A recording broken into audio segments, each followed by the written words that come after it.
सभी को जय मसीह की। आज हम एक गंभीर विषय के ऊपर चर्चित विषय के ऊपर बात करेंगे। और ये जो विषय है बहुत से मसीह लोगों को नहीं पता, या जो बिन मसीह है, जो यीशु पर विश्वास नहीं करते, वो अगर आप सुन भी रहे हो तो आज आपको इसका जवाब मिल जाएगा। और आप मसीह हैं, आप यीशु पर विश्वास करते क्रिश्चियनिटी है, तो मैं आप सभी से अनुरोध करूंगा ये वीडियो अपने दोस्तों को, उन लोगों पर पास जरूर भेजें, उन लोगों को जरूर दें ये वीडियो, ये मैसेज उन लोगों को जरूर पहुंचाए कि वो सुने और इस बात को जाने। जो आज का विषय है वो ये है कि क्रिश्चियन यानी ईसाई या मसीह लोग प्रसाद क्यों नहीं खाते।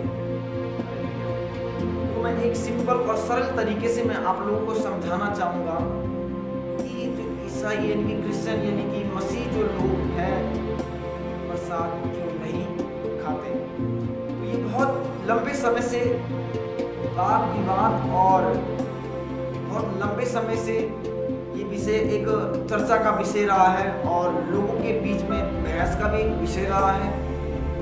उसके ऊपर हम बात करने जा रहे हैं कि क्रिश्चियन यानी कि ईसाई लोग प्रसाद क्यों नहीं खाते।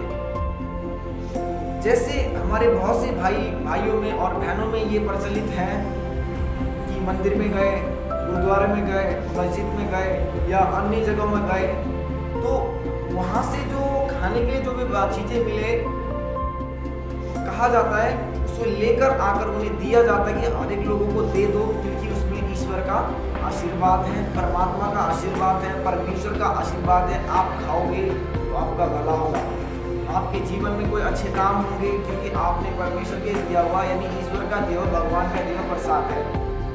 तो आप उसे ठुकरा नहीं सकते, आप उसे नकार नहीं सकते। पर बहुत सारे मसीह लोगों को, क्रिश्चियनों को, ईसाइयों को ये बात पता ना होने के कारण से कि हम क्यों नहीं प्रसाद खाते, उनको चर्चों में थोड़ी बात सिखाया जाता है, पूरी बात नहीं सिखाया जाता है, क्योंकि इसके ऊपर लोग बात भी बहुत कम करते हैं और लोग पूछते भी बहुत कम है पास्टरों से, या क्यों नहीं हम प्रसाद खाते बोलकर, या हम क्यों ना लंगर क्यों नहीं खाते बोलकर इसके विषय में गंभीरता से कभी पूछते नहीं है। तो मैं आप सभी को एक सिंपल शब्द में और सिंपल भाषा में, सरल शब्दों में ये बताने जा रहा हूं कि मसीह यानी क्रिश्चियन यानी ईसाई लोग प्रसाद क्यों नहीं खाते। अगर आप एक मसीह है तो ये आपके लिए वीडियो है। अगर आप नॉन मसीह है, आप यीशु पर विश्वास नहीं करते, तो आपके लिए भी ये वीडियो है। ये इसलिए आपके लिए भी वीडियो है कि आप जानो आप क्यों नहीं खाते। और मेरा ये विश्वास है, और ये मेरा विश्वास है और मेरा ये मानना, अगर आप ये वीडियो को ध्यान से गहराई से सुनोगे और इस प्रचार को, इस मैसेज को सुनोगे, तो आप भी 10 बार सोचोगे, कहीं ना कहीं आप सोचोगे कि मुझे भी प्रसाद खाना चाहिए या नहीं खाना चाहिए। हो सकता है बहुत से लोग खाना छोड़ देंगे। मैं ऐसा क्यों कह रहा हूं कि आप प्रसाद खाना छोड़ दोगे। एक वो तो आशीर्वाद है दिया हुआ परमेश्वर का यानी भगवान का, उसके नाम से मिला हुआ एक आशीर्वाद है जी। ये आपके सोच, आपके विचार से बहुत ही अच्छा है कि वो भगवान यानी ईश्वर के नाम से मिला है और वो हमें आशीर्वाद के रूप में है। बहुत ही बढ़िया बात है। क्यों आप इस बात का आदर करते हैं, आप ईश्वर का यानी परमेश्वर का यानी भगवान का आदर करते हैं। पर मैं आपसे एक सवाल पूछना चाहता हूं। जो आपके घर पे आटा रखा हुआ है, चावल रखा हुआ है, गेहूं रखा हुआ है, नमक रखा हुआ है, मसाला रखा हुआ है, या ब्रेड रखा हुआ, कुछ भी रखा हुआ है, वो आपके घर पे आया कैसे, या वो आपके जीवन में आया कैसे। या दूसरा बात, आप होटल में खाना जाते हैं, या आप रोड पर स्ट्रीट फूड खाते हैं, या कई पार्टियों में आप खाते हैं, जो आपके थाली में आया वो कहां से आया, उसे आपको किसने दिया। ये मेरा आपसे सवाल है। सोचना जरा गंभीरता से कि ये किसने आपको दिया। आप एक बात कहते हैं कि मंदिर में, गुरुद्वारे में या अन्य जगहों में लेकर ये गया हुआ, ये ईश्वर का प्रसाद है, परमेश्वर का प्रसाद है, इसमें परमेश्वर का आशीष छुपा हुआ है, आपका कल्याण छुपा हुआ है, ये आप कहते हैं। और बहुत से लोगों का धारणा भी है, और और जहाँ तक सोचा जाए ये बिल्कुल राइट है, उनके हिसाब से, आप लोगों के थिंक के हिसाब से, विचारों से राइट है। पर जो मैंने आपसे पूछा सवाल, क्या आपके पास इसका उत्तर है? जो आपके घर पे आटा पड़ा है, पीपे में पड़ा है, थैले में पड़ा है, या जो दाल आपने डब्बे में रखा हुआ है, वो कहां से आया? उसे आप कहते हैं कि वो जो दिया है वो ईश्वर का है, तो ये किसने दिया?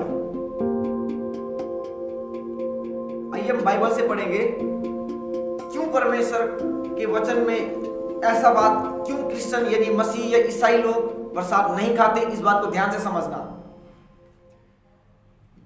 हम बाइबल में पढ़ेंगे उत्पत्ति की पुस्तक। अगर आपके पास बाइबल नहीं है, आप YouTube पर जाएं या आप जाकर गूगल पे जाएं या क्रोम में जाएं, वहां पे जाकर इस बात को लिखना और इसको पढ़ना कि ये क्या ये सत्य है जो मैं आपको बोल रहा हूं, ये लिखा भी हुआ है या नहीं लिखा हुआ है, या मैं बनावटी बोल रहा हूं। अगर आपको ऐसा लगे कि ये अपने तरफ से बोल रहा है, अपने दिमाग या बुद्धि से बोल रहा है, बाइबल में ऐसा लिखा है या नहीं लिखा है, तो इस वचन को आप पढ़ना बाइबल में जाके, जो मैं आपको बोल रहा हूं। और उत्पत्ति की अध्याय 1 का 27 से लेकर 30 तक मैं पढ़ने जा रहा हूं। ध्यान से आप सुनना। उत्पत्ति बाइबल का पहला किताब है, उत्पत्ति 1 का 27 से 30 तक। यहां पे इस प्रकार से लिखा हुआ है, तब परमेश्वर ने मनुष्य को अपने स्वरूप के अनुसार उत्पन्न किया, अपने ही स्वरूप के अनुसार परमेश्वर ने उसको उत्पन्न किया, नर और नारी करके उसने मनुष्य की सृष्टि की। यहाँ पे बोल रहा है ईश्वर ने, परमेश्वर ने, उस परमात्मा ने, परम शक्ति ने, यानी कि परम परमात्मा परमेश्वर ने, उस भगवान ने जो परम शक्ति है, उसने क्या किया, इंसान को नर और नारी कहकर अपने स्वरूप में अपने जैसा बनाया बोल रहा है। यानी कि हमें जानवर जैसा नहीं बनाया, उसने हमें अपने जैसा बनाया, बाइबल बताता है। और जब उसने हमें अपने स्वरूप के, अपने स्ट्रक्चर के हिसाब से बनाया, आगे क्या बोलता है 28 पढ़ रहा हूं, और परमेश्वर ने उनको आशीष दी और उनसे कहा, फूलो फलो और पृथ्वी में भर जाओ और उसको अपने वश में कर लो, और समुद्र की मछलियां तथा आकाश के पंछी और पृथ्वी पर रेंगने वाले सब जंतुओं पर अधिकार रखो।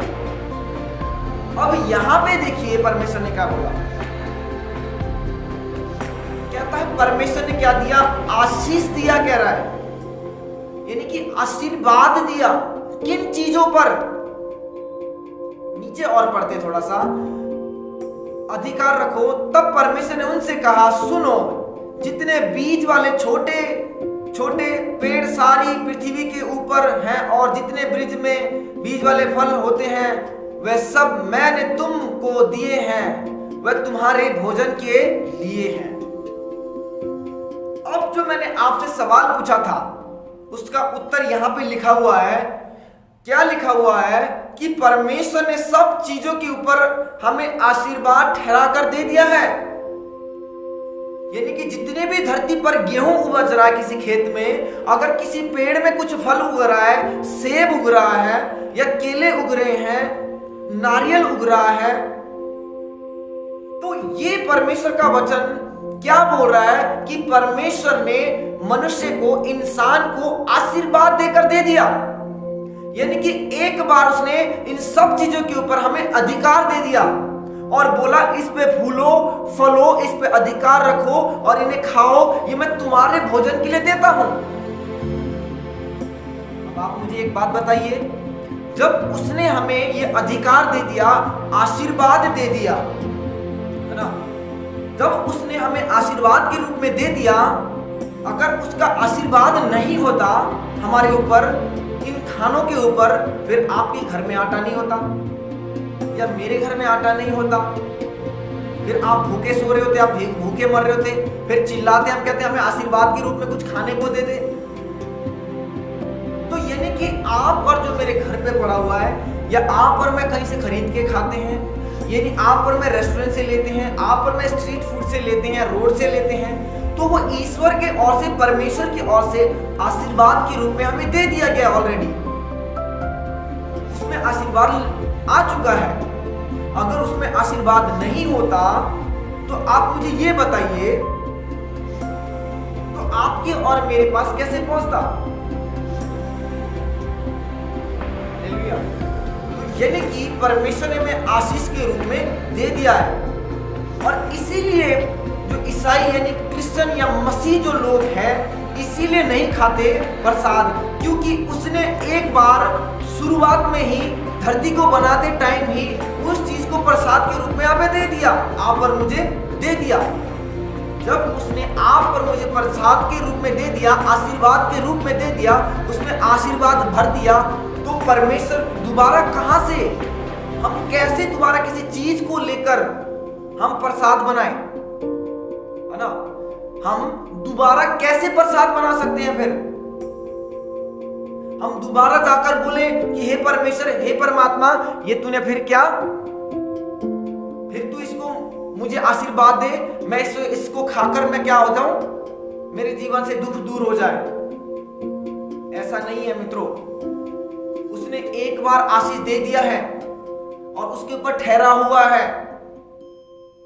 अब आप और मैं दोबारा जाते हैं उसके पास, तो हम उसकी शक्तियों का अपमान करते हैं। हालेलुया। उसकी शक्तियों का अपमान करते हैं, उसकी आशीर्वाद को तिरस्कारते हम ये दर्शा रहे हैं कि तूने जो पहले आशीर्वाद दिया था वो इसमें नहीं है, यानी कि इसमें खत्म हो चुका है। हम ये बताने की कोशिश कर रहे हैं फिर इस पर उस परमात्मा को। क्या ये अच्छी बात है? क्या ये भली बात है कि हम परमेश्वर को बोले? एक तरीके से हम हमारी भावनाओं से, हमारे काम करने के तरीकों से हम बोले कि तू दोबारा प्रसाद बना दे, दोबारा इसमें आशीर्वाद दे दे, मैं दोबारा तेरे पास लेके आता हूं, इसको आशीर्वाद दे दे। पर ये गलत है। अब हमें क्या करना चाहिए कि जो आपके और मेरे घर पे रखा हुआ भोजन वस्तु है, होटल में पड़ा हुआ, रास्ते पे मिलने वाला होटल, रेडियो पे मिलने वाला, या किसी प्रकार से हम खाने वाली जो फूड है, उसको लेकर बोले धन्यवाद मेरे ईश्वर। आपने कई बार क्रिश्चियन को, ईसाई को देखा होगा, प्रार्थना कर रहे हैं, वहां पे वो यही बोलते हैं कि धन्यवाद मेरे परमेश्वर, प्रभु यीशु तेरा धन्यवाद कि तूने ये मुझे दिया आशीर्वाद के रूप में। अगर तू मुझे ना देता तो मैं ये ना खा पाता।